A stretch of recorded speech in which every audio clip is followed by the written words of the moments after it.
Hey, what's up, Form? It's Crocodile Dundee, and yes, I know that is not a gorilla or monkey-based name, but I am running out of monkey names, so I'm just going to say the first thing that pops into my head, and that is an Australian crocodile killer, so we're going to go with that.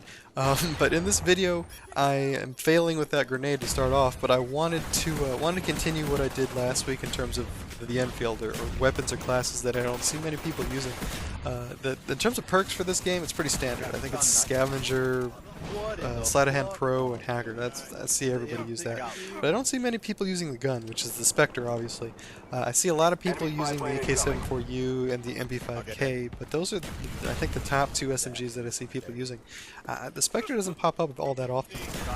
And I could kind of understand why, at least for me, when I was using it at the beginning, I hated the arm sights. I felt like they obstructed my vision, and I'd lose people in the sights and ended up getting killed because of it.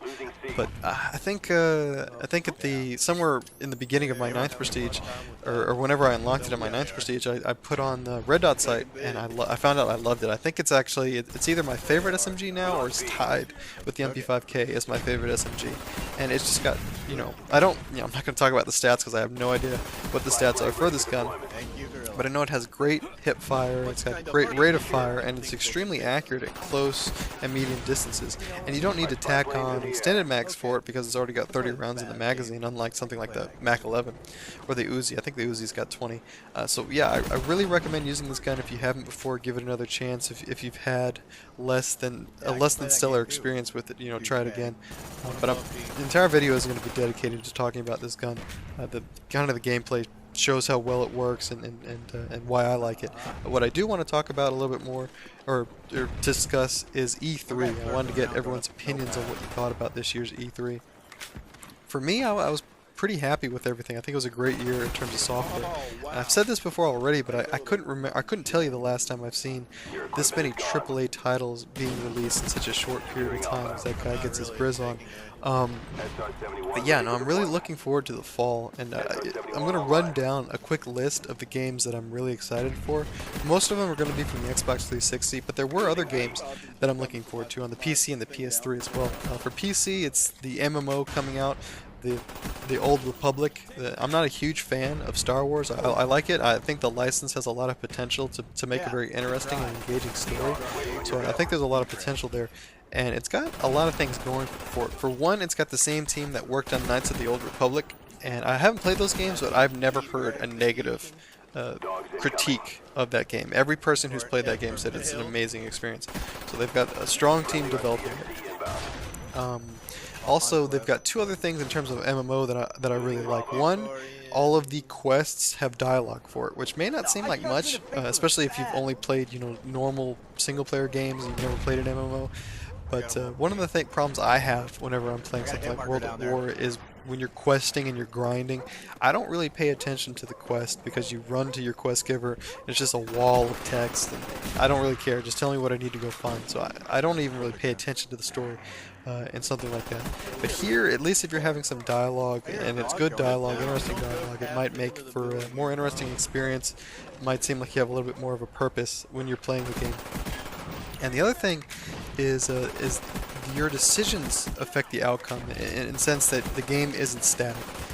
So think of it, it's not going to be as wild or as intense as something like Mass Effect, I don't think. But you have dialogue wheels and you have different choices you can make in your quests, and that in turn affects new quests you'll get and how people will interact with you and how the story develops.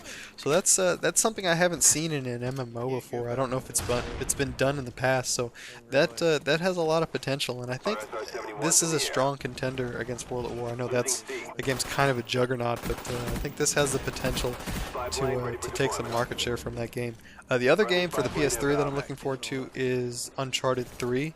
I've actually never played the first two games, but again, that's another game I've heard nothing but good things.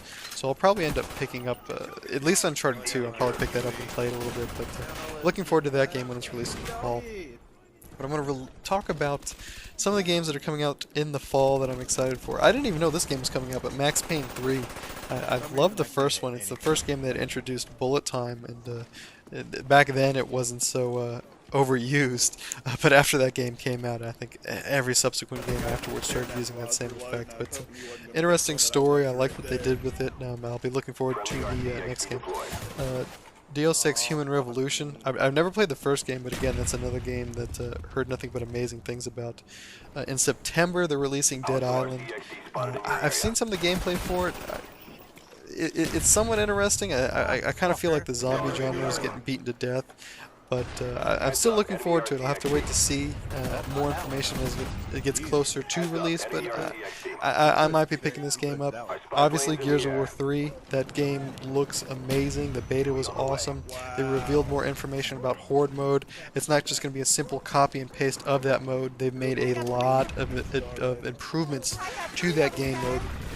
I'm not going to talk about it in this video. I'm going to do another video with some Gears gameplay in the future, but they're definitely not they're not just going through the motions. They're doing a lot of improvements in it. I'm really excited for this game when it's released. What else is coming out? Let's see. I think oh yes, Spider-Man: Edge of Time. I'm a huge Spider-Man fan. I'm a little bit of a fanboy, so obviously I'll be looking forward to that game. I didn't play, was it Shattered Dimensions, but I played the one before that where you fight against Venom and he takes over New York City. Wasn't a big fan of that game. Actually, a lot of the recent Spider-Man games have not been all that great. So hopefully this game will buck the trend. I'm looking forward to it. And hopefully they'll finally get a decent Spider-Man game coming out. What else? Let's see. That's for September. Early October, it's Dark Souls, and for those of you who may not know, it's the spiritual successor to Demon Souls, which was a very popular game on PlayStation 3. It was an RPG game based on medieval fantasy, and it had a lot of innovative features in it, and it was also extremely difficult. But most people played it, loved it, and they're going to be bringing it back, and it's going to be coming out on the Xbox 360. I'm looking forward to it. I think it's got a lot of potential, especially if they refine the co-op system. So another game I'm looking forward to. Rage, there's been a lot of buzz about this game, the AI system, the graphics, kind of a mixture of Doom or name escapes me. Oh yeah, Fallout. And what's the other? Or Borderlands. So kind of a mixture of all that stuff. Could be a lot of fun. I'm looking forward to it. I remember I think they pushed back the release date, so I don't know if October 4th is its new official release date or if they've changed it since then. But like I said, another game I'm looking forward to. Batman: Arkham City. They revealed a lot of information about that. New takedowns. You get to play as Catwoman. The Riddler's stepped up the challenges. He's holding people hostage, so if you don't solve the challenges this time, these people die. So looking forward to that. Obviously, Battlefield 3. For me, probably the game I'm most excited for, at least in terms of first-person shooters, is the game I'm most excited for. Coming out October 25th. What else is released in October? Starting November, Call of Duty Modern Warfare 3. Saw some video game footage of that. That looks pretty interesting. Halo Combat Evolved, the Anniversary Edition, that's coming out in November. Really excited about that game. I love the first game. And then finally closing it out, I think the last two big games, Elder Scrolls Skyrim, which looks absolutely awesome. That game, I think that's going to blow away a lot of games this November.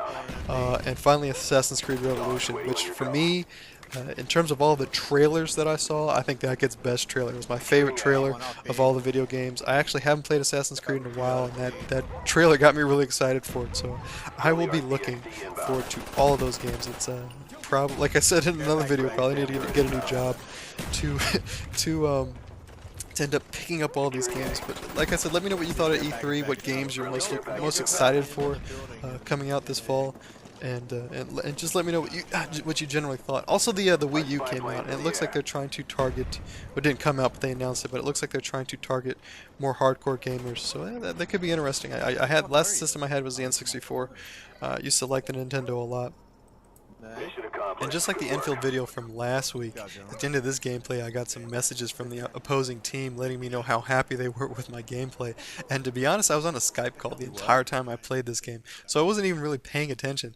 So I had to watch the footage over again to see what I did to this guy. I watched it over again. He backed out pretty early in the game. I don't know what I did to piss him off. But I thought I'd let you guys listen to the messages. And like always, take it easy. I guess just because it's a weeknight and it was pretty late.